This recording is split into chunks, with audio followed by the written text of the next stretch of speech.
हरे कृष्णा। हम लोग श्रीमद् भागवतम के 8वें स्कंद के 16वें अध्याय से चर्चा कर रहे हैं। 16वें अध्याय का शीर्षक है पयोव्रत पूजा विधि का पालन करना।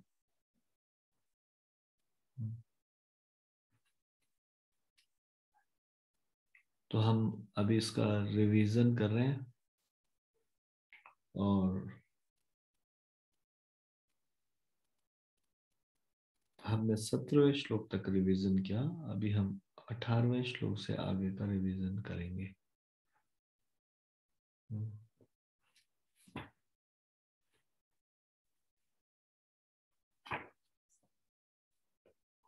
इससे पहले कि हम ये रिवीजन शुरू करें, कृपया आप सब लोग मेरे साथ ये प्रार्थना बोलिए।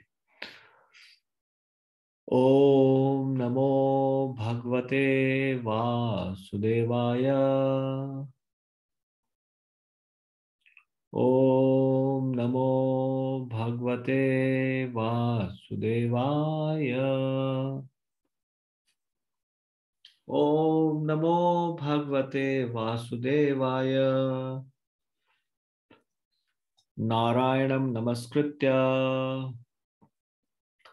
नरं चैव नरोत्तमं देवीं सरस्वतीं व्यासं ततो जयम् उदीरयेत्। नष्टप्रायेषु अभद्रेषु नित्यं भागवत सेवया भगवती उत्तम श्लोके भक्तिर्भवति नैष्ठिकी। कृष्णाय वासुदेवाय देवकी नंदनाय च नंदगोप कुमाराय गोविंदाय नमो नमः। मूकं करोति वाचालं पंगुं लंघयते गिरिं यत्कृपातमहं वन्दे परमानन्दमाधवं। श्री चैतन्य ईश्वरं श्री गुरु दीनतारिणं। धन्यवाद।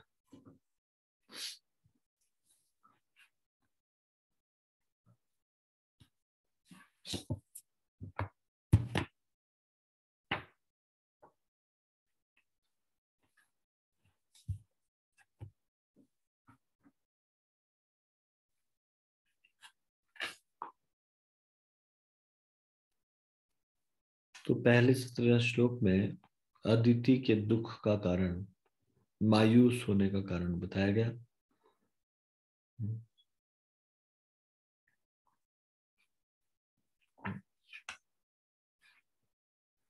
11 से 17 श्लोक में अदिति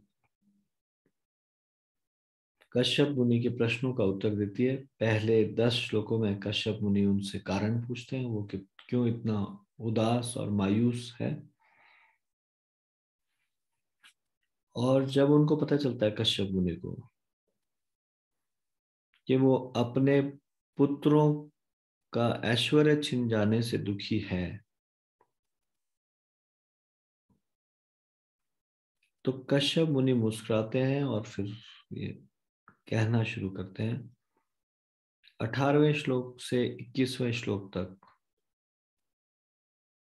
कश्यप मुनि उनको सलाह देते हैं भगवान विष्णु की शरण ग्रहण करने की।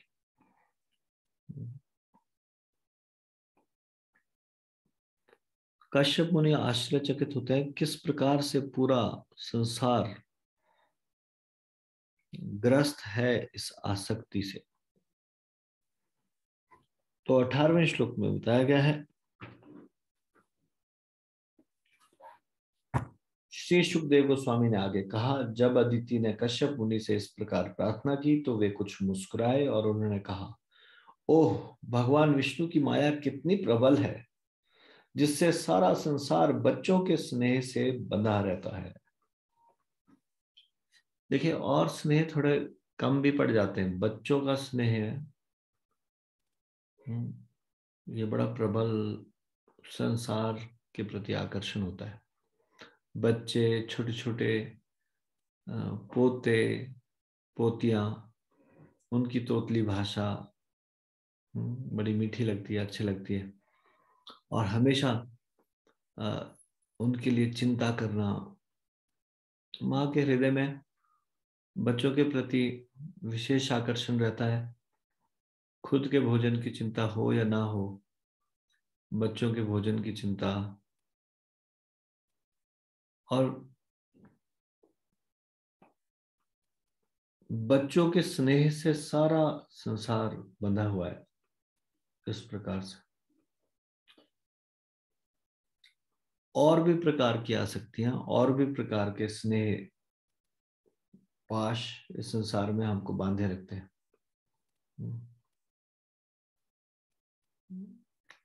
वो ये देख के चकित थे कश्यप मुनि, कैसे ये सारा संसार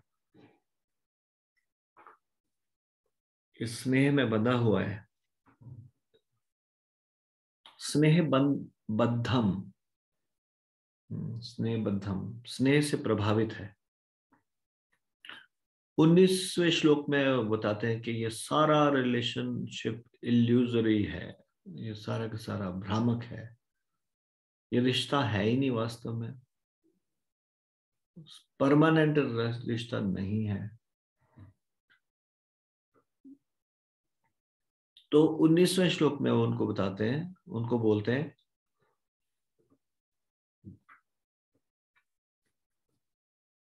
क्वदेहो भौतिक अनात्मा।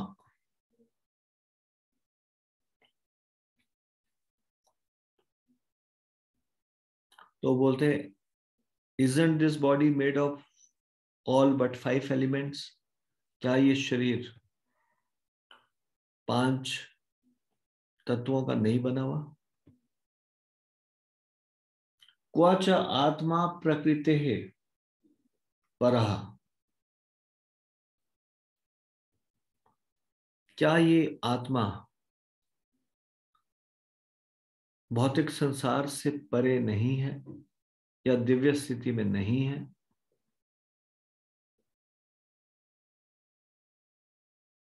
कस्य के पति पुत्र आद्य, अगर ये सही है कि ये शरीर 5 तत्वों से बना है और आत्मा इस भौतिक संसार से परे है, दिव्य है, तो ये पति किस या पुत्र किसकी संपत्ति है? वास्तव में who does the husband or sons belong to? ये पति या फिर पुत्र किसके हैं?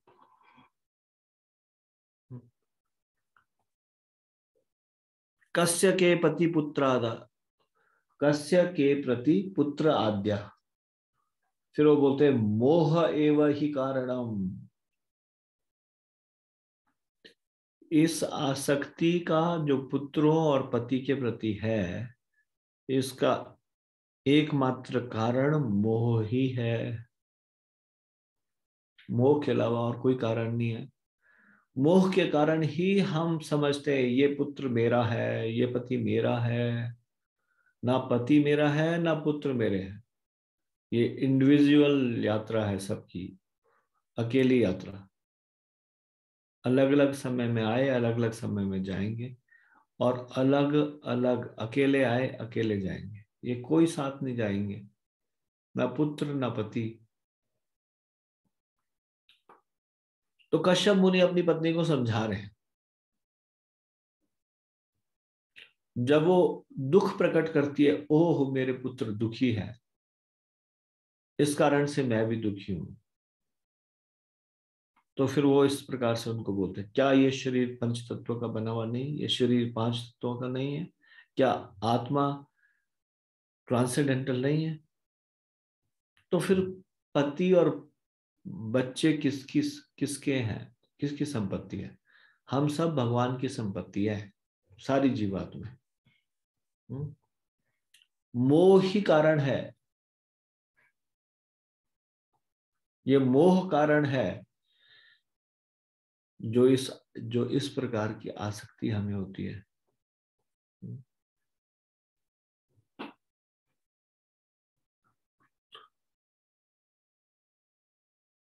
इस पूरे ब्रह्मांड में अलग अलग लोकों में प्रत्येक जीव अलग अलग मात्रा में, कोई ज्यादा कोई कम, देहात्म बुद्धि से ग्रस्त है।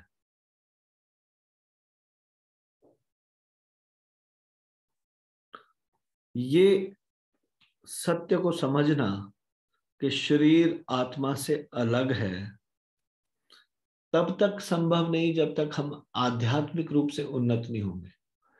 आध्यात्मिक रूप से उन्नत होंगे तब हम ये समझ सकते हैं कि ये शरीर अलग है और ये आत्मा अलग है। नहीं तो केवल सुनेंगे, केवल थ्योरेटिकल नॉलेज और उसको जीवन में उतारना, इन दोनों में अंतर है।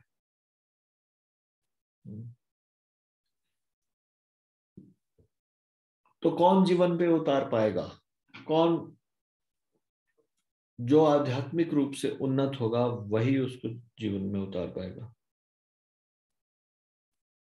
जब कश्यप मुनि ने देखा उनकी पत्नी फिर भी रो रही है, ये समझाने के बाद भी अपने पुत्रों के लिए,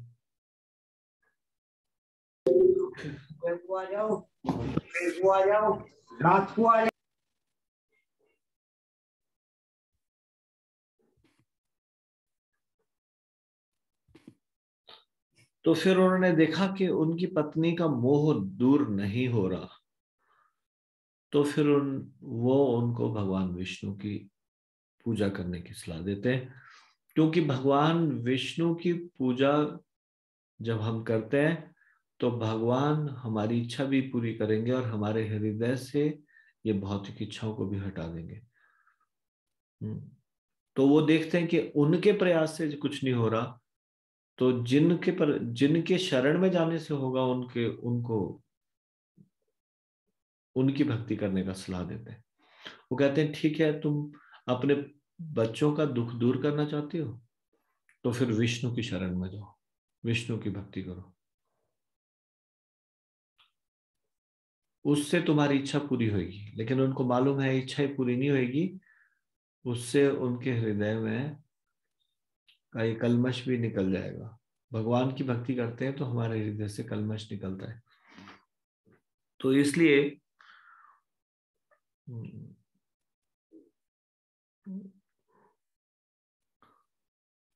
वो अदिति को भगवान की कैसे पूजा की जाए ये सारा का सारा प्रोसेस समझाते हैं। कश्यप मुनि जानते हैं कि वो तो इस संसार में उनके पति है, पर सबके वास्तविक पति तो भगवान ही है, सारे जीवों के। एक भौतिक संसार का रिश्तेदार या फिर हमारे संबंधी हमारा वास्तविक भला नहीं कर सकते, वास्तविक भला तो भगवान ही कर सकते हैं। अगर कुछ भी अच्छा हम भी अगर संबंधियों के द्वारा भी किया जा रहा है तो भगवान वास्तव में तो वो भगवान के द्वारा किया जा रहा है, उनके माध्यम से, संबंधियों के माध्यम से।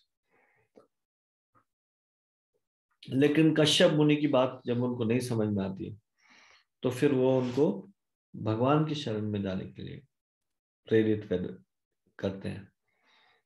20वें श्लोक में भगवान की क्वालिटीज बताते हैं, 5 गुण बताते हैं।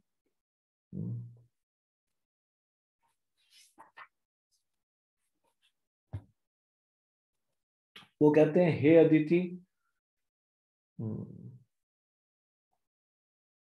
तुम उन भगवान की भक्ति में लगो जो कि, फिर वो 5 चीजें बताते हैं जो कि क्या है। तो पहली चीज बोलते हैं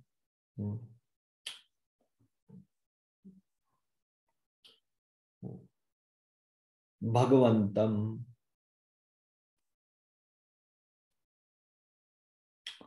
भगवंतम मतलब ही नोज एवरीथिंग, वो सब कुछ जानने वाले, सर्वज्ञ है। तुम्हारे पुत्रों का लाभ कैसे हो सकता है वो ही सबसे अच्छे से जान सकते हैं। ठीक है, इसलिए वो बता रहे हैं कि क्या करो, उपतिष्ठस्व पुरुषम। उपतिष्ठस्व मतलब पूजा करो किसकी, परम पुरुष की, जो क्या है, भगवंतम, सब कुछ जानने वाले हैं। तो यहाँ पे इस प्रकार से इंडिकेट कर रहे हैं ये बोल के कि वो ही जानते हैं तुम्हारे पुत्रों का वास्तविक भला कैसे होगा। तो भगवंतम, सब कुछ जानने वाले भगवान। दूसरा वो बोलते हैं जनार्दन, जनार्दनम। जनार्दनम का क्या मतलब है, जो समस्त शत्रुओं का वध कर सकने वाले हैं। ऐसे भगवान जो सबको सबड्यू करते हैं, सारे एनिमीज को। तो यहाँ पे भी वो इंडिकेशन दे रहे हैं कि वो बलि महाराज से सब कुछ छीन लेंगे तुम्हारे पुत्र की सहायता करने के लिए। इसलिए सब सब शत्रुओं का को सबड्यू कर सकते हैं, उनको अपने कंट्रोल में कर सकते हैं भगवान। तो ऐसे दूसरा जनार्दनम। तीसरा सर्वभूत गुहावासम।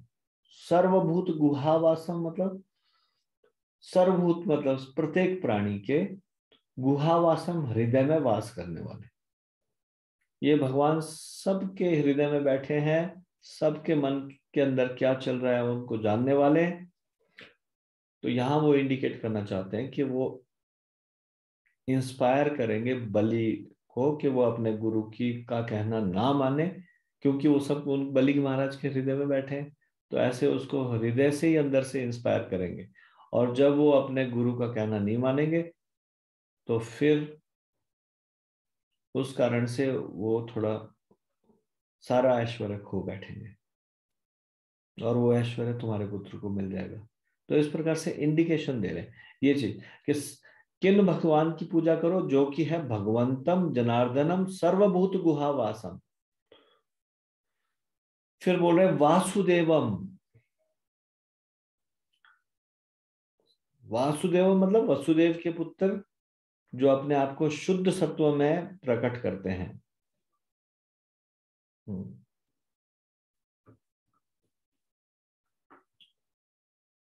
वो तुम्हारे हृदय, तुम्हारा पुत्र बनेंगे, ये इंडिकेशन है।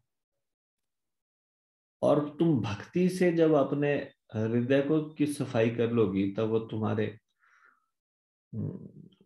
हृदय में शुद्ध विचारों को तुम्हें शुद्ध सत्व में भर देंगे।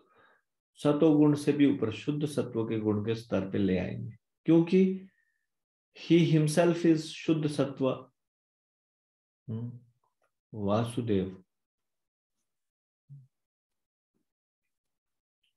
तो ऐसे भगवान की शरण में जाओ। और फिर उसके बाद पांचवा जगत गुरु। वो जगत गुरु है, सारे संसार ब्रह्मांड के गुरु। वो जानते हैं एक तीर से अनेक शिकार करना, एक कार्य से सबका बेनिफिट करते हैं। उसमें मेरा भी लाभ होगा, तुम्हारा भी लाभ होगा, बलि का भी लाभ होगा, इंद्र का भी लाभ होगा, पूरे संसार का लाभ होगा।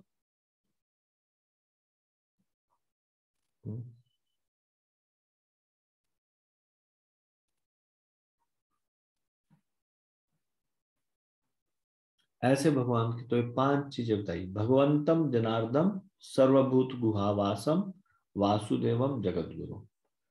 ये 5 क्वालिटीज बता रहे भगवान के, 5 नाम भगवान के, जो उनके अलग अलग गुणों के कारण। फिर 21वें श्लोक में बोलते हैं ये भक्ति कैसी है, इनफलिएबल। इनफलिएबल अमोघ है, अमोघ।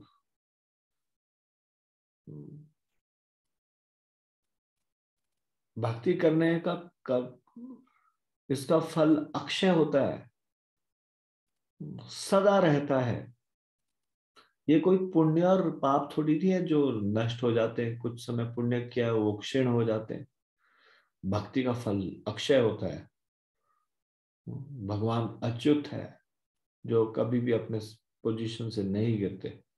इसीलिए उनकी भक्ति भी अपनी पोजीशन से नहीं, वो भी अच्युत है, अक्षय है। तो यहाँ पे 21वें श्लोक में बोलते हैं, सविधास्यति ते कामान, सविधास्यति ते कामान। वह सह मतलब वह कौन? वासुदेव यानी भगवान जी। विधास्यति मतलब निश्चय ही पूरा करेंगे। ते मतलब तुम्हारी, कामान मतलब इच्छाएं। तो तुम कुछ इच्छाओं को लेके भगवान की भक्ति करना चाहती हो, तो ये बोल रहे हैं कि वो भगवान कर सकते हैं, वो तुम्हारी इच्छाएं निश्चित ही पूरी करेंगे, निश्चय ही पूरी करेंगे। हरि दीन अनुकंपन,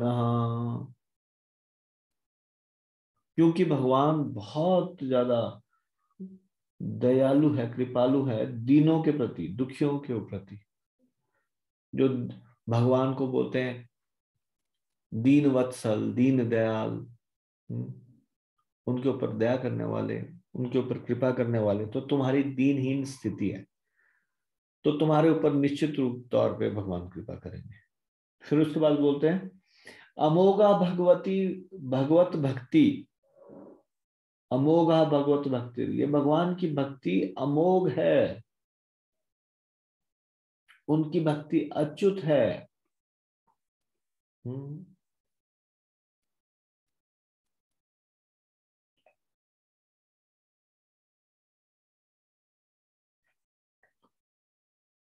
न इत्रा इति मति मम, न इत्रा,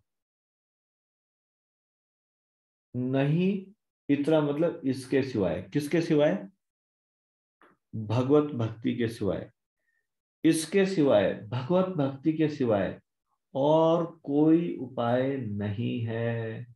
भगवत भक्ति के अतिरिक्त और कोई मार्ग नहीं है, ऐसा वो समझा रहे हैं।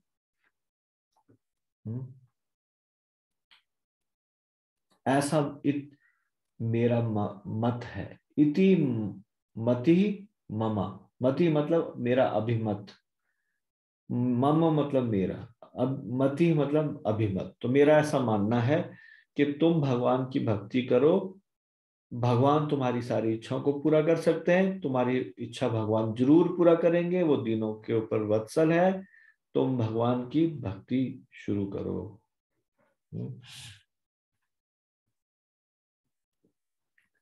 अदिति की कुछ भौतिक इच्छाएं हैं अपने पुत्रों के लाभ के लिए, लेकिन फिर भी कश्यप मुनि उनको भक्ति की सलाह देते हैं, भगवान की भक्ति करने की।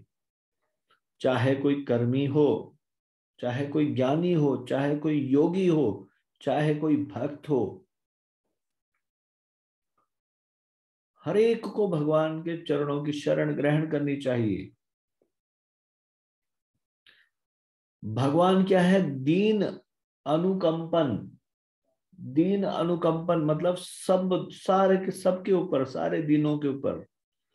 ही इज मर्सीफुल टू ऑल, सभी के ऊपर दयालु है।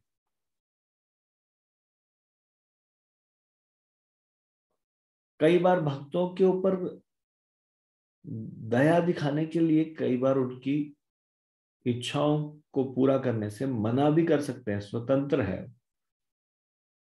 भगवान इच्छा पूरी करते भी हैं और कई बार भगवान इच्छा पूरी नहीं भी करते हैं और डायरेक्टली उसको शुद्ध भक्ति दे देते हैं।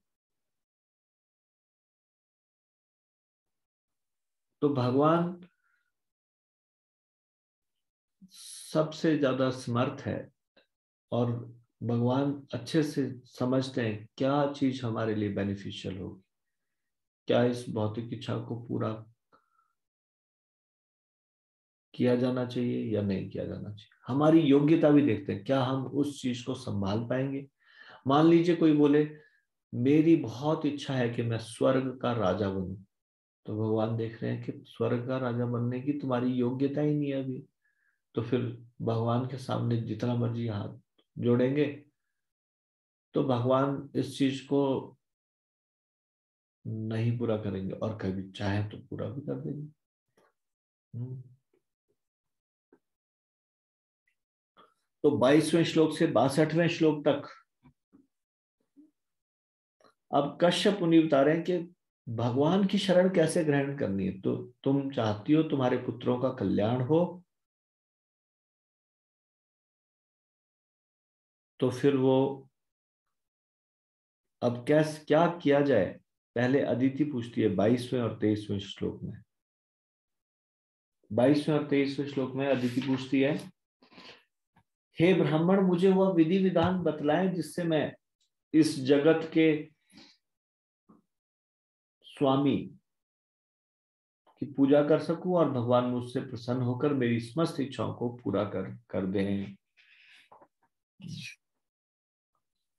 हे ब्राह्मण श्रेष्ठ, कृपा करके मुझे भगवान की भक्ति पूर्वक पूजा की पूर्ण विधि का उपदेश दें, जिससे भगवान मुझ पर तुरंत ही प्रसन्न हो जाए और मुझे मेरे पुत्रों सहित इस अत्यंत संकटपूर्ण परिस्थिति से उबार लें।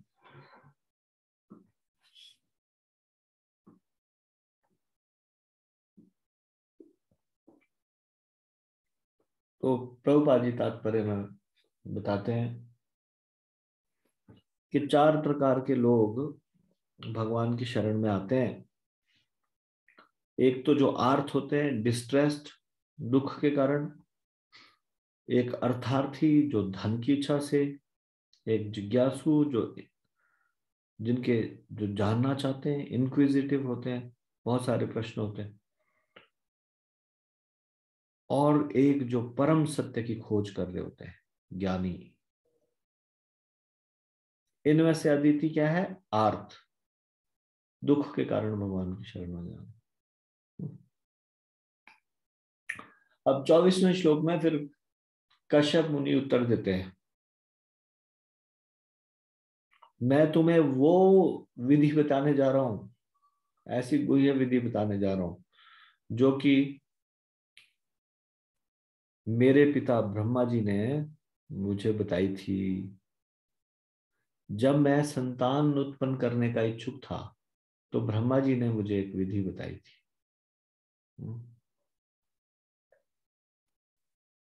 इस विधि के द्वारा भगवान केशव बहुत प्रसन्न हो जाते हैं।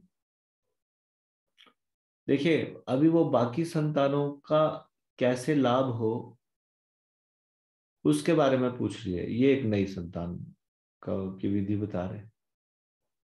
कश्यप मुनि को पता है कि अब जो संतान होगी वो सारे के सारे पुरानी संतानें जो उन सब का दुख दूर करेगी। कौन नई संतान होने वाली है? भगवान, वामन देव के रूप में। इसलिए उनको पयोव्रत बताते हैं।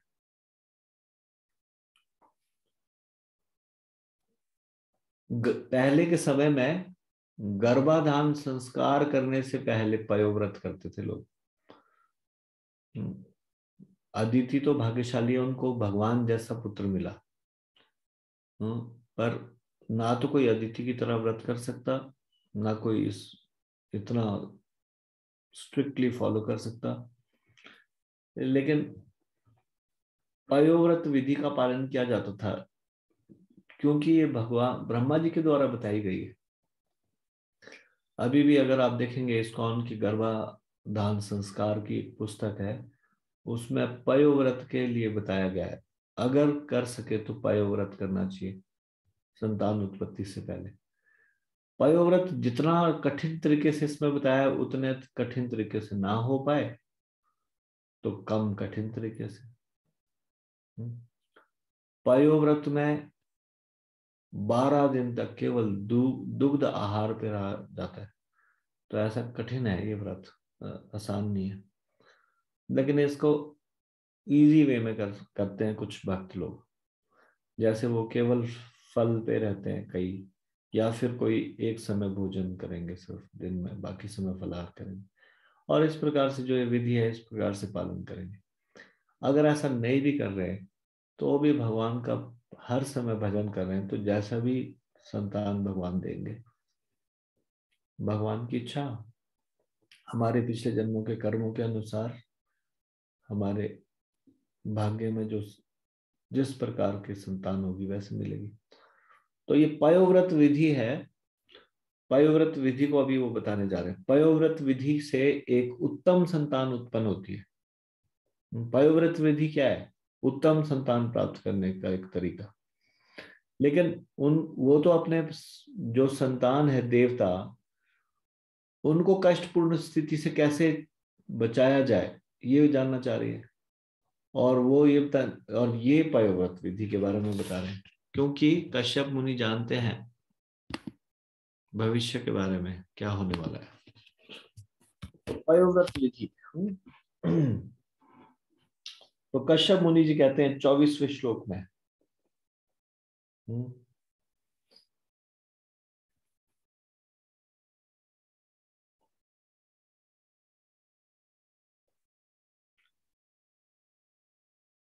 जब मुझे संतान की इच्छा हुई तो मैंने कमल पुष्प से उत्पन्न होने वाले ब्रह्मा जी से जिज्ञासा की। अब मैं तुम्हें वही विधि बतलाऊंगा जिसका उपदेश ब्रह्मा जी ने मुझे दिया था और जिससे भगवान केशव तुष्ट होते हैं।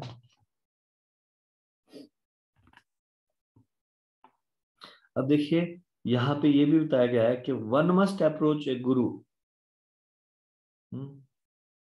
हाउ टू वर्शिप लॉर्ड, भगवान की वर्शिप कैसे करनी है, भक्ति कैसे करनी है? गुरु को अप्रोच करना चाहिए। महत्वपूर्ण डिसीजन लेने से पहले, जिससे जीवन परिवर्तित होता है, प्रभावित होता है, गुरु से अनुमति लेनी चाहिए। उसी प्रकार से शास्त्रीय विधान ये है, अगर संतान उत्पत्ति भी करना चाहते हैं तो भी उनको जाके गुरु से आशीर्वाद लेना चाहिए और फिर उसके बाद संतान उत्पत्ति के लिए प्रयास करना चाहिए। तो फिर यहाँ पे गुरु यानी कि कश्यप मुनि बता रहे हैं उनको, अपनी पत्नी को, वो ऑथोराइज प्रोसेस बताएंगे गुरु, क्योंकि उन्होंने गुरु परंपरा से उस ऑथोराइज प्रोसेस को सुना होगा या प्राप्त किया होगा। तो इन्होंने भी ऑथोराइज प्रोसेस यानी कि ये पयोव्रत गुरु शिष्य परंपरा या फिर ऑथोराइज सोर्स से प्राप्त किया है। ब्रह्मा जी के पुत्र है प्रजापति, इन्होंने ब्रह्मा जी जो उनके गुरु भी है, आदि गुरु, उनके जन्म देने वाले पिता भी है, उनसे ये प्राप्त किया है। सभी के पिता तो वास्तव में ब्रह्मा जी से ही संसार में संतान, ये सारे संसार में मनु उत्पन्न हुए और मनु से सारी संतानें आई। तो एक तरह से वो परम पिता भी हुए जीव तत्वों में। तो यहाँ पे वो उनको ऑथोराइज प्रोसेस बता रहे हैं। अब 25 से लेकर आगे 28 श्लोक तक डिटेल है बताई हुई, पयोव्रत को कैसे करना चाहिए।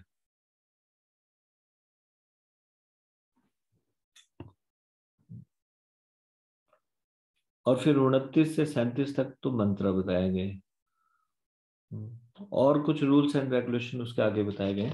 सबसे पहले 25 से 28 तक पयोव्रत विधि, पयोव्रत कैसे किया जाए उसकी विधि बताई गई है। तो यहाँ पे ये बता रहे हैं 25वें श्लोक में, फाल्गुन मास में यानी कि फरवरी में मार्च के शुक्ल पक्ष में द्वादशी तक के 12 दिनों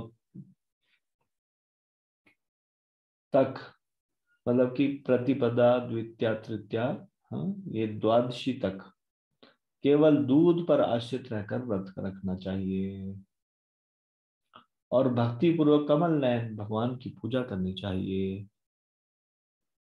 तो 25वें श्लोक में तो when this fast should be taken and what should be the duration ये बताया गया है। और कैसे करना है, दूध के ऊपर।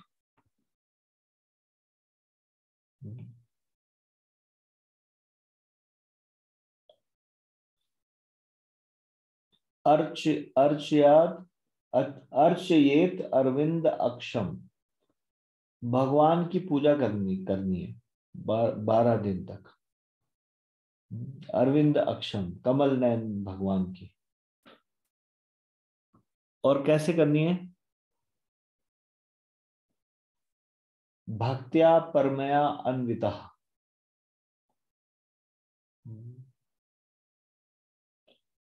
शुद्ध भक्ति से युक्त होकर, अनअलॉयड डिवोशन के साथ। अब 26-23 में बिगिनिंग बताया गया कैसे। तो वो बोल रहे हैं कि सबसे पहले तो अमावस्या के दिन शरीर पर मिट्टी का लेप लगाकर बहती नदी में स्नान करें। और वो भी कैसी मिट्टी? सुअर की दाढ़ से खुदी हुई, यानी कि ये शुद्ध मिट्टी है। तो ऐसी मिट्टी का यदि उपलब्ध हो तो अमावस्या के दिन ऐसी मिट्टी का शरीर पर लेप करें और बहती नदी में स्नान करें। स्नान के समय निम्नलिखित मंत्र का उच्चारण करें।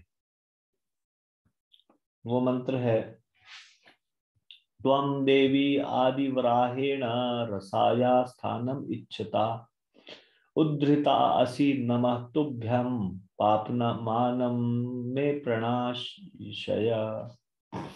हे माता पृथ्वी, आपके द्वारा ठहरने के लिए स्थान पाने की इच्छा करने पर भगवान ने वराह रूप में आपको निकाला था। मैं प्रार्थना करता हूँ या करती हूँ कि कृपा करके मेरे पापी जीवन के सारे फलों को आप विनष्ट कर दें। मैं आपको सादर नमस्कार करता हूँ, करती हूँ। इस प्रकार से प्रार्थना करके जल में स्नान करना चाहिए।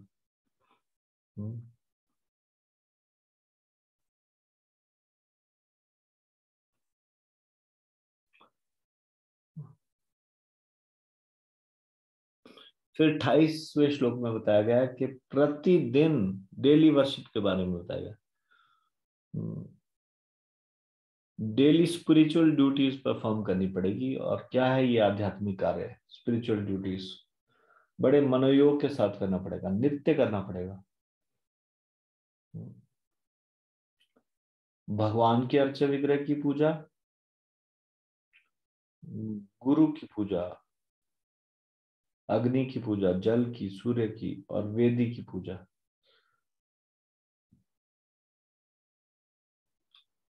वेदी की पूजा मतलब जहां पे अर्चा विग्रह को रखा गया है। स्थंडिले मतलब भगवान को अर्चा, यहाँ मतलब अर्चा विग्रहों की पूजा।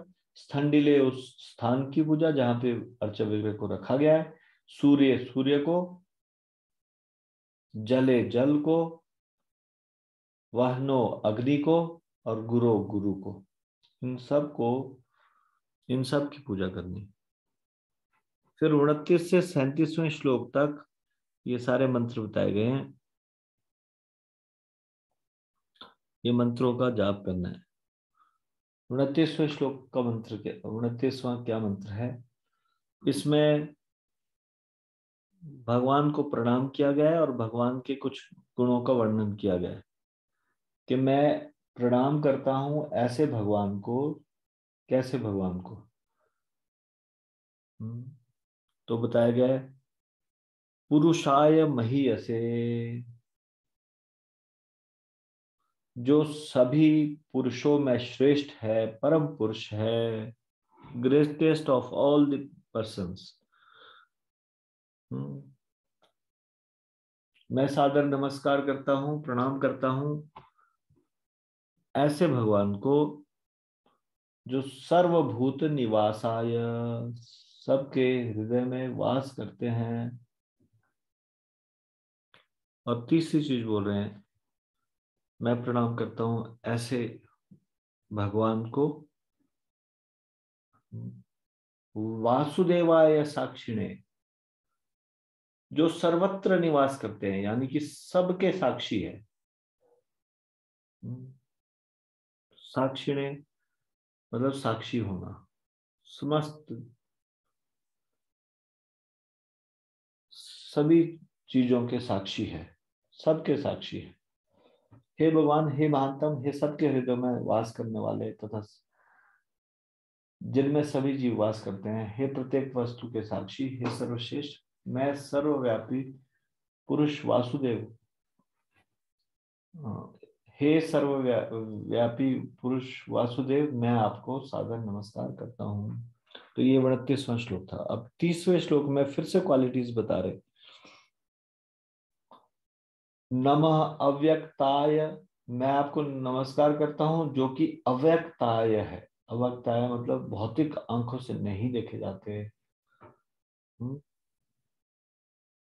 सूक्ष्माय, सूक्ष्माय मतलब जो दिव्य है, अत्यंत सूक्ष्म है और दिव्य है। Subtle and transcendental. फिर बोलते हैं प्रधान पुरुषाय। प्रधान पुरुषाय जो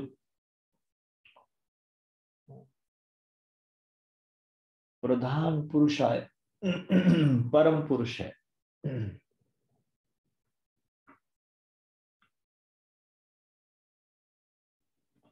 और फिर बोल रहे हैं चतुर्विंशत गुण ज्ञाय, जो 24 तत्वों के ज्ञाता है। गुण सांख्यान हेतवे, और जो सांख्य योग के कारण है। ऐसे भगवान को मैं प्रणाम करता हूं। फिर 31वें श्लोक में फिर से बता रहे हैं, ये यज्ञ पुरुष के बारे में बता रहे हैं।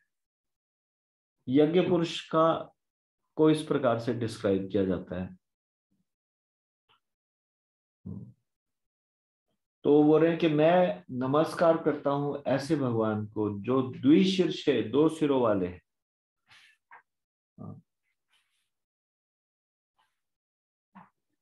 द्विशीर्ष त्रिपदे, 3 पांव वाले हैं।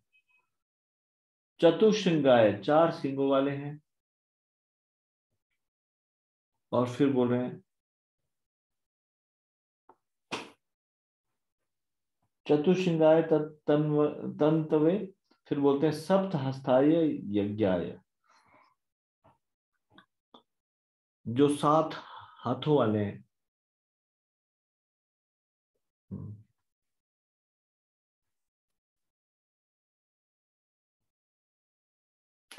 त्रयी विद्या आत्मने, और ये जो 3 विद्याएं हैं, वैदिक रिचुअल्स है, उसकी आत्मा है, सोल, सोल ऑफ 3 वैदिक रिचुअल्स। यानी कि ये वैदिक अनुष्ठान के जो 3 गुण है, ये 3 चीजें हैं, कर्म कांड, ज्ञान कांड, उपासना कांड। इन तीनों कांडों के आप ही फल प्रदान करने वाले, उसकी उसकी उसकी आत्मा आप ही हैं। तो ये यज्ञ पुरुष की बात कर रहे हैं। यज्ञ पुरुष किस प्रकार से 2 सिर वाले हैं? प्रायणीय और उदानीय। 3 पांव क्या है? तीन पांव वाला क्यों बोला जा रहा है? त्रिपदे।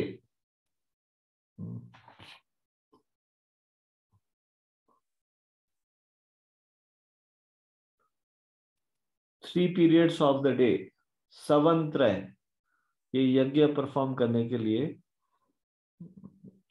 यज्ञ में ये प्रायणीय और उदानीय, ये 2 विधियां, सवंत्रय, फिर 4 सिंह का मतलब 4 वेद, और 7 हाथ का मतलब सप्त छंद गायत्री के।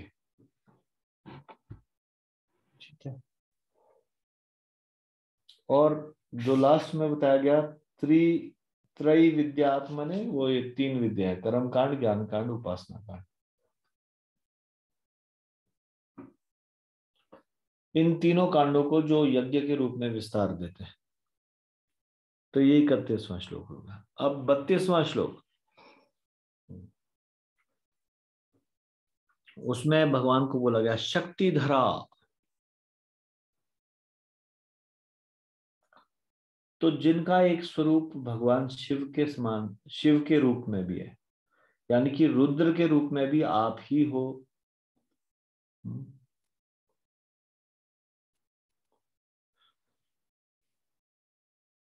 समस्त शक्तियों के आगार हो, शिव जी के रूप में भी। और फिर उसके बाद बोल रहे हैं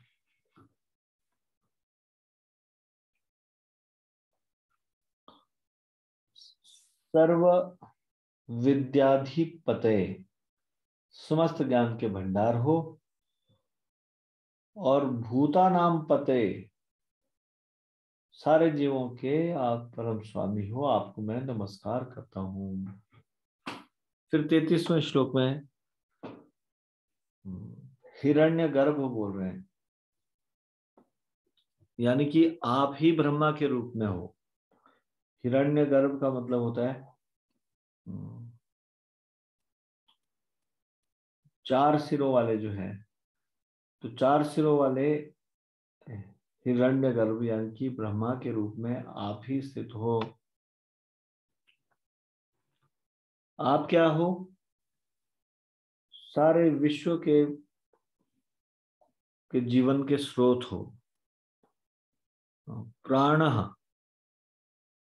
सबका प्राण हो, जीवन का स्रोत। जगद आत्मा,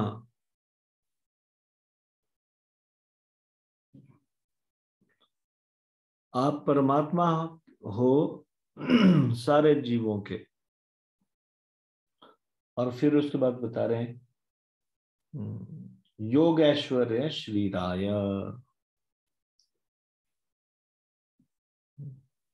योग ऐश्वर्य श्रीराय मतलब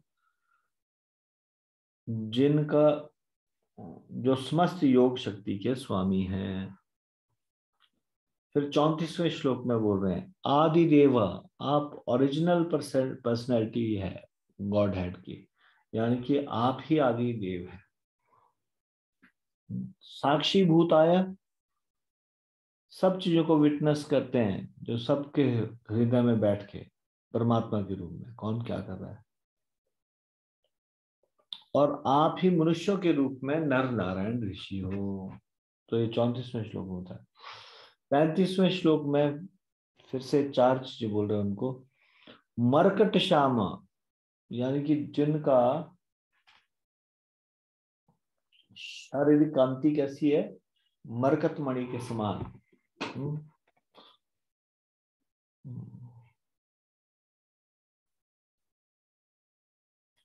अधिगत श्रीय, जिनके लक्ष्मी जी जिनके कंट्रोल में रहती है, अधिगत श्रीय।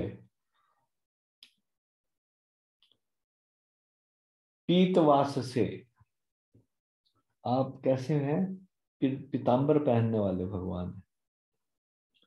केशव, और केशी असुर का दमन करने वाले हैं, इसलिए भगवान का नाम केशव पड़ा।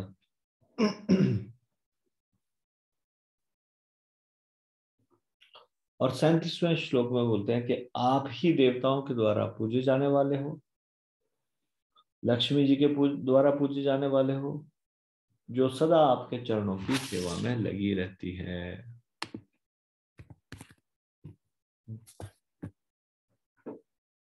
तो ये 37 तक ये मंत्र थे जिनका उच्चारण करना है प्रतिदिन।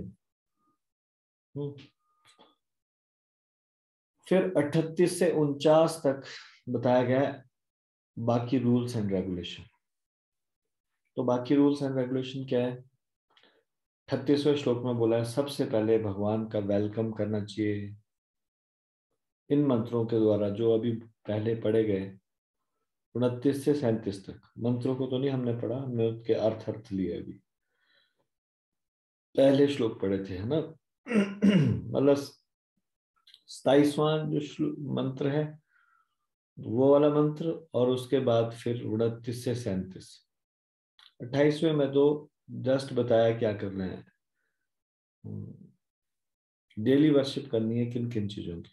तो पहले जो 27वां मंत्र है वो एक संकल्प मंत्र है। फिर उसके बाद 29 से 37 तक के मंत्र को पढ़ना, और फिर अब 38 से रूल्स बताना शुरू किया।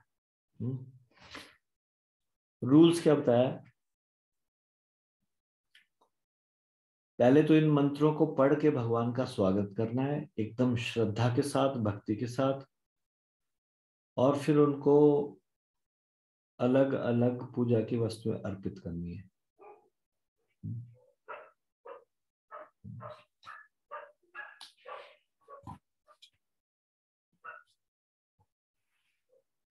पाद्य अर्घ्य ऐसे अर्पित करते हैं, भगवान कृष्ण की पूजा करनी चाहिए। फिर उसके बाद 39वें श्लोक में बताया गया है कि द्वादश अक्षर मंत्र का उच्चारण करना है। द्वादश अक्षर मंत्र क्या है? ओम नमो भगवते वासुदेवाय। तो फिर जब उनकी पूजा करनी है तो द्वादश अक्षर मंत्र का जप करना, करते हुए उनको सबसे पहले हार अर्पित करो, फूलों का हार, फूल की माला। फिर उनको अगरू यानी कि इंसेंस, थोड़ा खुशबू के लिए, हाँ? कोई बाजार वाला केमिकल नहीं, तो ये दूसरा होता है, अगरू बोलते हैं उसको। तो वो अर्पित करो। ऐसे भगवान की फिर पूजा करो। पूजा करने के बाद फिर भगवान को दूध से नहलाओ। दूध से नहलाने के बाद उसके बाद उनको उपयुक्त वस्त्र और यज्ञोपवीत पहनाकर गहनों से सजाओ।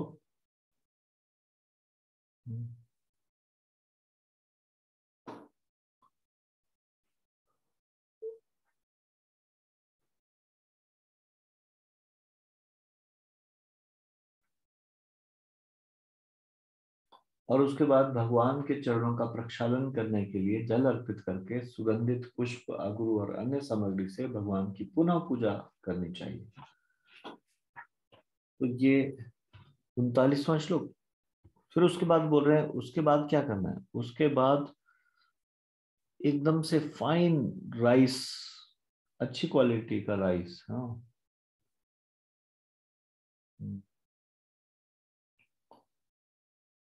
शाली अन्नम। शाली अन्नम एक चावल की किस्म है जो कि बहुत अच्छा अन्न होता है। हम्म, ये जो शाली अन्न है ये एक स्पेशल प्रकार का राइस है जो कि खीर चोरा गोपीनाथ में भी खीर बनाने में यूज होता है। तो खीर चोरा गोपीनाथ में जो रबड़ी की खीर होती है उसको ऐसे एकादशी के दिन नहीं लिया जा सकता, क्योंकि उसमें एक स्पेशल प्रकार का राइस मिलाया जाता है जो कि बिल्कुल रबड़ी की तरह ही हो जाता है। मतलब बाद में उसको ऐसे पीस के उस तरह से डाला जाता है, वो बड़ा टेस्ट में वृद्धि कर देता है एकदम से। भगवान को बहुत पसंद है शायद, है इस प्रकार का एक फाइन क्वालिटी राइस। तो एनीवे यहाँ पे ऐसे रबड़ी की खीर नहीं बोल रहे, ये तो मैंने एग्जांपल दिया, वहां पे ये यूज होता है। फिर बोल रहे हैं कि अच्छी क्वालिटी का राइस लेना चाहिए। उसको क्या करना चाहिए? हम्म, दूध में मिला के उसमें घी और गुड़ के साथ पकाएं, यानी कि घी और गुड़ के साथ पकाना चाहिए। और ये मंत्र का उच्चारण करते रहना चाहिए इस दौरान। कौन सा मंत्र? ओम नमो भगवते वासुदेवाय।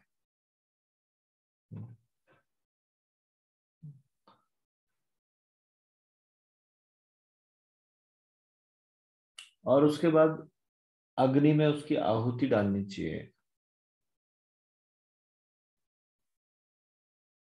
जुहुयात, अग्नि में आहुति डालना। खीर चढ़ाने के बाद तो पहले तो उस खीर पकाएं उसको, फिर उसके बाद भगवान को भोग लगाएं। चढ़ाने के बाद फिर इसी मंत्र का उच्चारण करते हुए थोड़ा अग्नि में डालें। फिर 41वां श्लोक में बताया गया, अब जो बचा हुआ प्रसाद है ये वैष्णवों को खिलाना चाहिए पहले। जब वैष्णव तृप्त हो जाए तब खुद खाना चाहिए। ये विधि बताइए। और फिर उसमें बताया गया है कि भगवान को जब भोग लगा चुके होंगे तब उनको आचमन कराना चाहिए और उनको पान सुपारी चढ़ाकर भगवान की पूजा फिर से करनी है।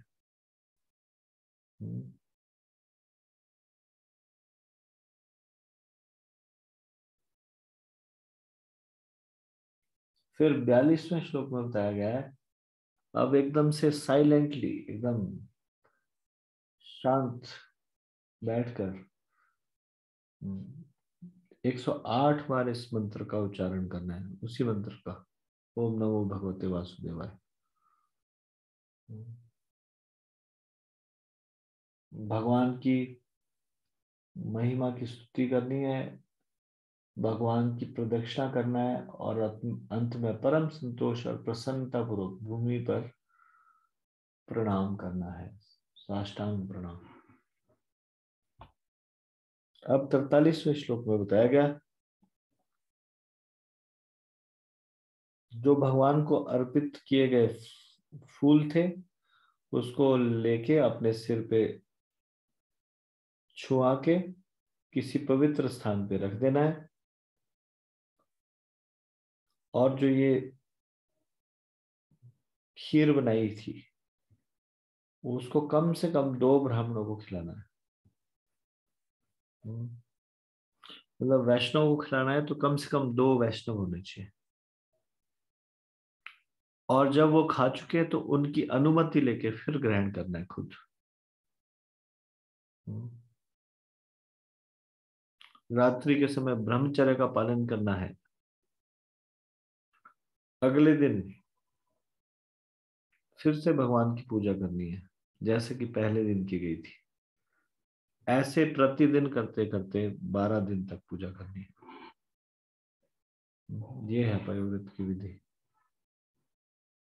एक दिन बताया, फिर उसके बाद दूसरे दिन भी ऐसे ही करना है, तीसरे दिन भी, चौथे दिन भी, 12 दिनों तक ये करना है।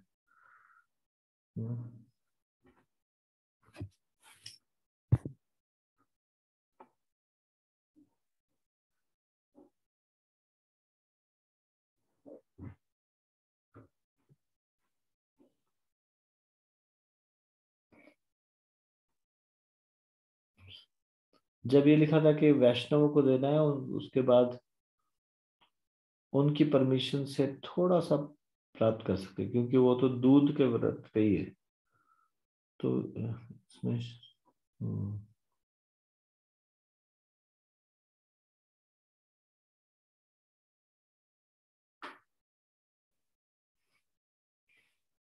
तो उनकी अनुमति से इस प्रकार से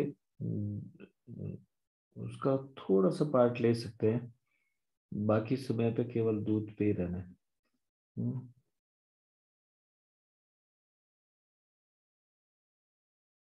इस प्रकार से प्रतिदिन 12 दिन तक ये करना है और केवल दूध पे रहना है।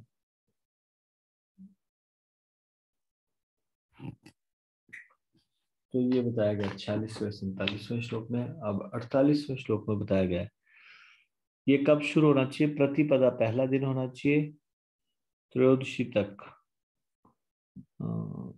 13 डे ऑफ शुक्ल त्रयोदशी, प्रतिपदा से शुक्ल त्रयोदशी तक, यानी कि द्वादशी को भी पूरा दिन भूखे रहना है। व्रत जो टूटेगा वो त्रयोदशी को टूटेगा।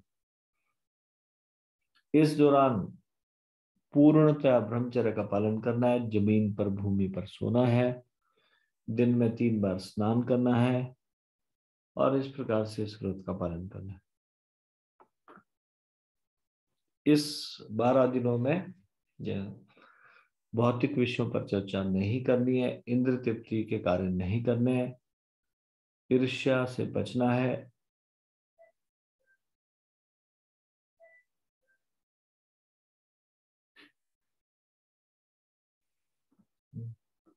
और एकदम से भक्तिमय भाव में ही रहना है। तो ये बताया, ये थी विधि 49 तक। अब 50 से 56 तक बताया गया है त्रयोदशी के दिन क्या करना है, लाख आखिरी दिन। 12 दिन तक तो ये करना है, आखिरी दिन क्या करना है। 5 चीजों से भगवान का स्नान कराना है।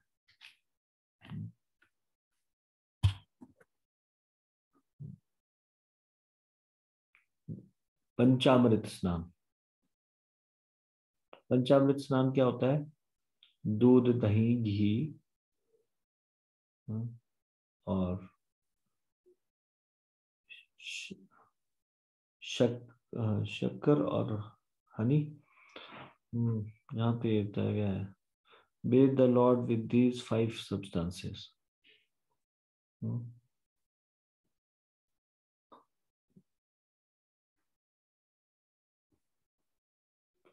दूध, दही, घी, ये तो 3 चीजें होगी गाय से उत्पन्न होने वाली।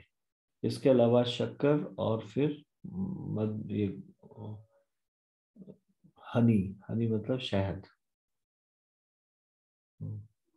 तो ये 5 चीजों से भगवान का स्नान कराना है। 51 और 52वें श्लोक में बताया गया कि ऑपुलेंट वर्शिप करनी है उनकी, एकदम बढ़िया से अच्छे से उनका वर्शिप करना है, पूजा करनी है।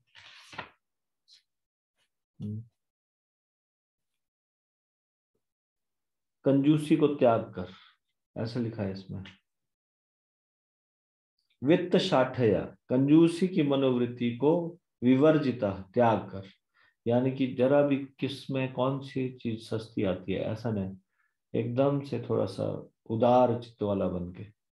फिर उसके बाद ये कंजूसी की मनोवृत्ति को त्याग कर महतीम कुर्यात, पूजाम च महतीम कुर्यात, एकदम बढ़िया से, महतीम मतलब बहुत उत्तम क्वालिटी की पूजा करनी है।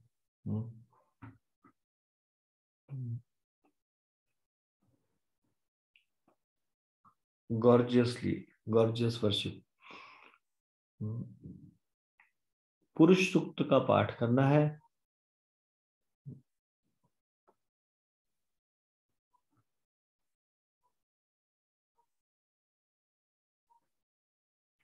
अत्यंत मनोयोग से भव्य पूजा करनी है भगवान की। अत्यंत मनोयोग से घी में पकाए अन्न और दूध से आहुति तैयार करनी है, और पुरुष सूक्त का मंत्रोच्चारण करते हुए इस प्रकार से विविध स्वादों वाला भोजन अर्पण करना है। इस प्रकार से मनुष्य को पूजा करनी है। फिर 53वें श्लोक में बताया गया है कि जो भी पुरोहित आचार्य आए हो उनको संतुष्ट करना है। या उनके जो भी असिस्टेंट होते हैं, होता, उद्गाता, अध्वर्यु, ब्रह्म, इन सबको वस्त्र, आभूषण इत्यादि उनको अच्छी दक्षिणा देके उनको संतुष्ट करना है।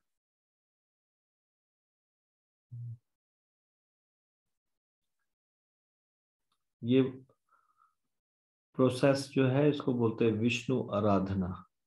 तो ऐसे विष्णु आराधना करने के बाद अब 54वें श्लोक से 56वें श्लोक के पहले भाग तक ये बताया कि उसके बाद ब्राह्मणों को या वैष्णवों को, उन जो भी वहां पे आए हैं उनको प्रसाद खिलाना है। और भी कोई गरीब से गरीब व्यक्ति दिखाई दे या खराब से खराब चंडाल भी दिखाई दे, अभक्त भी दिखाई दे, उनको भी प्रसाद खिलाना है। और ये समझते हुए कि इन सबको भगवान का प्रसाद खिला के अब भगवान प्रसन्न है, सब संतुष्ट हो गए, सबको अच्छे से खिलाया गया विष्णु प्रसाद। अब जिसने यज्ञ किया था या जिसने ये पयोव्रत किया था उसको खुद को प्रसाद लेना है और अपने रिश्तेदारों को खिलाना है या घर के सदस्यों को खिलाना है। 57वें श्लोक में बताया गया कि प्रतिदिन प्रतिपदा से लेकर त्रयोदशी तक भगवान के लिए गाना चाहिए, भगवान के लिए प्रार्थनाएं पढ़नी चाहिए, म्यूजिक के साथ और नृत्य और गायन के साथ भगवान को संतुष्ट करना चाहिए, प्रार्थनाओं के साथ, मंत्रों के साथ, श्रीमद् भागवतम को पढ़ के इस प्रकार से भगवान को संतुष्ट करना चाहिए। प्रतिपदा से त्रयोदशी तक इस अनुष्ठान को मनुष्य प्रतिदिन नाच गाना बाजा स्तुति शुभ मंत्रोच्चारण एवं श्रीमद् भागवत के पाठ के साथ साथ जारी रखे। इस प्रकार मनुष्य भगवान की पूजा करें। अब 58वें श्लोक से लेकर 62वें श्लोक तक पयोव्रत की महिमा बताई गई है। 58 और 59वें श्लोक में कहा गया है, यह धार्मिक अनुष्ठान पयोव्रत कहलाता है जिसके द्वारा भगवान की पूजा की जा सकती है। यह ज्ञान मुझे अपने पितामह, पितानी पितामह, पिता के भी पिता, उन ब्रह्मा जी से मिला। अब मैंने विस्तार के साथ इसका वर्णन तुमसे किया है। हे परम भाग्यशालिनी, तुम अपने मन को शुद्ध भाव में स्थिर करके इस पयोव्रत विधि को संपन्न करो और इस तरह अच्युत भगवान के शव की पूजा करो।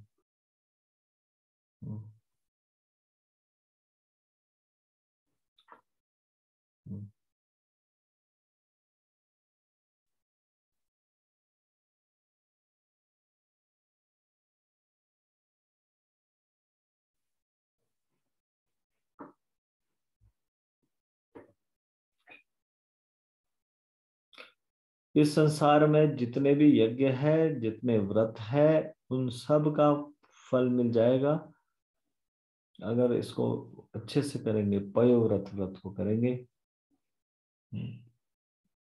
तपोसारम, ये सारी तपस्याओं का सार है।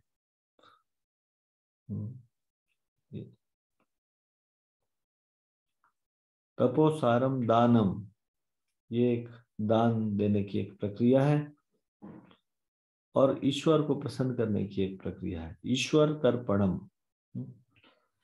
तो ये 60वें श्लोक में बताया गया।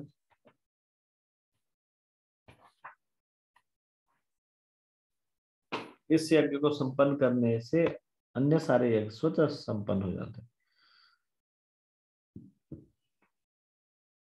दान देने और परम नियंता को प्रसन्न करने की एक विधि है। 61वां श्लोक, अधोक्षज कहलाने वाले दिव्य भगवान को प्रसन्न करने की यह सर्वोत्तम विधि है।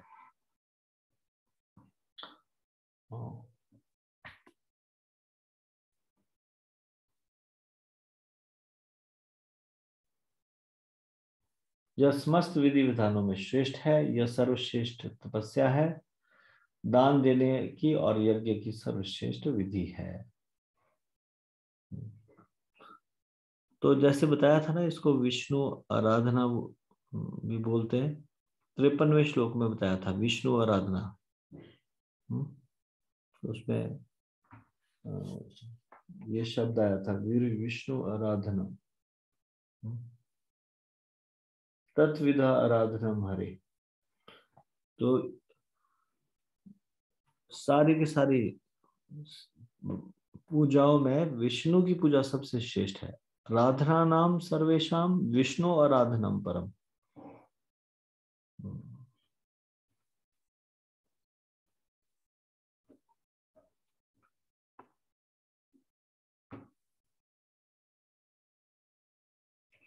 अगर हमारे कार्यों से विष्णु प्रसन्न ना हो तो हम कोई भी पुण्य कार्य करें, कोई भी आध्यात्मिक कार्य करें, कोई भी यज्ञ करें, इन कार्यों को करने से कोई लाभ नहीं। जीवन का उद्देश्य है भगवान की संतुष्टि के लिए कार्य करें। तो 62वें श्लोक में बताया गया कि इस व्रत को स्ट्रिक्टली फॉलो करो, ऐसे बोलते हैं वो कश्यप मुनि अपनी पत्नी को। अतएव हे भद्रे, तुम विधि विधानों का दृढ़ता से पालन करते हुए इस अनुष्ठानिक व्रत को संपन्न करो। इस विधि से परम पुरुष तुम पर शीघ्र ही प्रसन्न होंगे और तुम्हारी सारी इच्छाओं को पूरा करेंगे।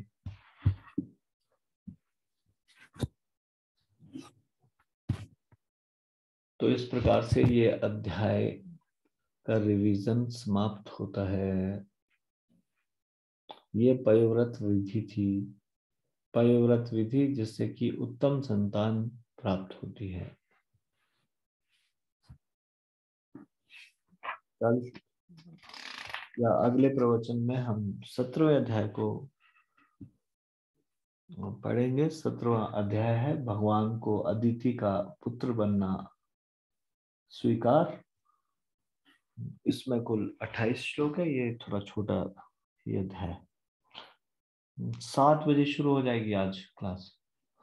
8 बजे नहीं होगा, शाम को श्रीमद् भागवतम आज से 1 महीने के लिए कार्तिक के समय में 7 से 8:15 तक होगी। 8:15 बजे एकदम, उसके बाद दामोदर अष्टकम और गोपी गीत गाए जाएंगे। ठीक है, आज की चर्चा में से किसी का कोई प्रश्न है?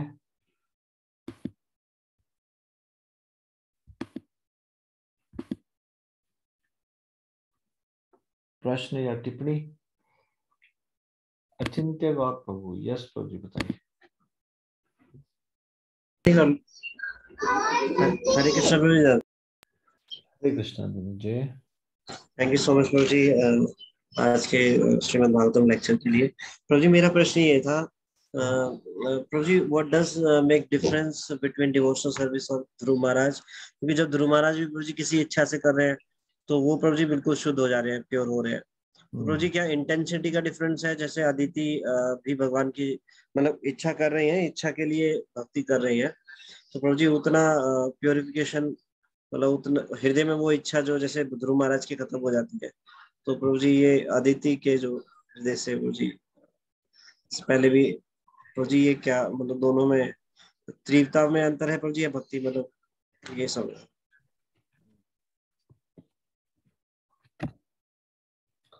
देखिए, ये it is only Krishna who has to decide. हाँ, ये हमारे इसमें बहुत सारी चीजों का लेखा जोखा है। In what mood we are doing and what is the intensity, what are our previous karmas जिसके कर्म फल भोगने, इत्यादि इत्यादि, है ना। तो दोनों कुछ पकड़ने वाला नहीं। मुख्यतः तो यही चीज है कि हमको रिजल्ट के बारे में चिंता ना करके प्रॉपर प्रोसेस को फॉलो करना है। प्रॉपर प्रोसेस में भौतिक अच्छी चीजें मांगनी ही नहीं है। ये तो बहुत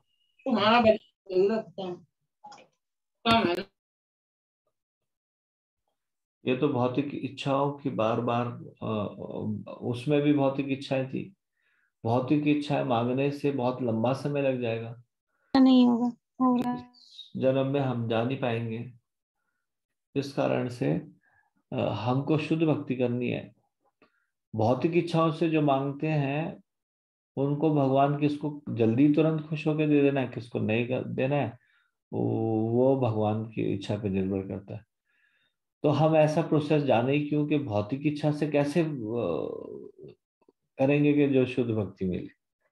भौतिक इच्छा से शुद्ध भक्ति मिलती नहीं है, वो कभी कभी कृपा करके मिल जाती है, जैसे ध्रुव महाराज जी को मिल गई, है ना। अदरवाइज शुद्ध भक्ति के लिए भौतिक इच्छाओं के साथ भक्ति करना प्रोसेस है ही नहीं। जी बाबू जी। ये जो पयोव्रत है, एक जो भक्त है वो तो भगवान के ऊपर निर्भर है, आप संतान दें या नहीं दें, आपकी इच्छा।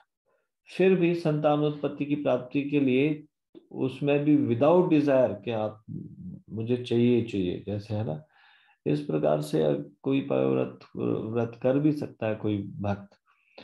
हालांकि कलयुग में मुश्किल है करना, है ना, इस तरह से अगर करें। लेकिन मुख्य प्रोसेस तो प्रभुपाद जी ने कभी बताई नहीं है। प्रभुपाद जी ने कभी नहीं कहा कि गर्भाधान संस्कार करना है तो ये पयोव्रत करो पहले, फिर ही करना है। लेकिन हाँ, कर सकते हैं, अगर कोई करना चाहे तो कर भी सकते हैं। पर अदरवाइज तो मेन चीज पे बल दिया गया है, वो तो यही दिया गया है कि भक्ति करनी है अच्छे से, विदाउट अनमोटिवेटेड डिवोशनल सर्विस करनी है। Krishna, it is you who will decide, आपकी इच्छा। आप अच्छी संतान दो, खराब संतान दो, जैसा भी आपका निर्णय होगा वो अच्छा ही होगा। ठीक है भाई, जी प्रभु जी, थैंक यू सो मच प्रभु जी। हरे कृष्ण। धन्यवाद। उमेश प्रभु जी, यस प्रभु जी। हरे कृष्णा प्रभु, प्रणाम। हरे कृष्णा दनोज जी। प्रभु जी आपने जैसे बताया था कि तुलसी दल अर्पित करना है ठाकुर जी को, फिर हाँ जी। उसका डिस्पोजल क्या करना है बाद में फिर प्रभु जी? तो ग्रहण कर लो प्रसाद के रूप में। ठीक है प्रभु जी, धन्यवाद प्रभु जी। हरे कृष्णा, धन्यवाद, प्रणाम। शक्ति मती माता जी, यस माता जी।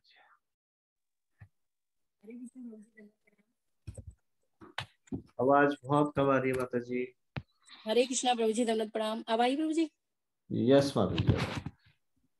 थैंक यू सो मच प्रभु जी, बहुत बहुत धन्यवाद प्रभु जी, इतनी अच्छे से भागवत कथा श्रवण कराने के लिए। प्रभु जी दोबारा से रिवीजन जो होता है तो और अच्छे से समझ आ जाती है। थैंक यू सो मच प्रभु जी। और प्रभु जी इसका कार्तिक मास का महात्म्य जो आपने बताया उसके लिए भी बहुत बहुत धन्यवाद, और बार बार कई बार बताया, रिपीट कराया। आप कितने दयालु, आपकी कृपा से प्रभु जी बहुत चीजें समझ आई, और आपके इंस्ट्रक्शन से ही प्रभु जी हम लोग कर पाते हैं इतने अच्छे से, नहीं तो बहुत मुश्किल हो जाए करना।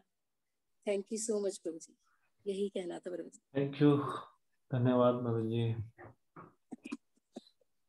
ठीक है, फिर हम इसको यहीं पे विराम देंगे। श्रीमद् भागवतम की जय, श्रील प्रभुपाद की जय, निताई गौर प्रेमानंदे, हरि हरि बोल। हरे कृष्णा। प्रभु जी दंडवत प्रणाम। हरे कृष्णा प्रभु जी, दंडवत प्रणाम। कृष्ण प्रभु जी प्रभु जी दंडवत प्रणाम। दंडवत प्रणाम। प्रभु जी दंडवत प्रणाम।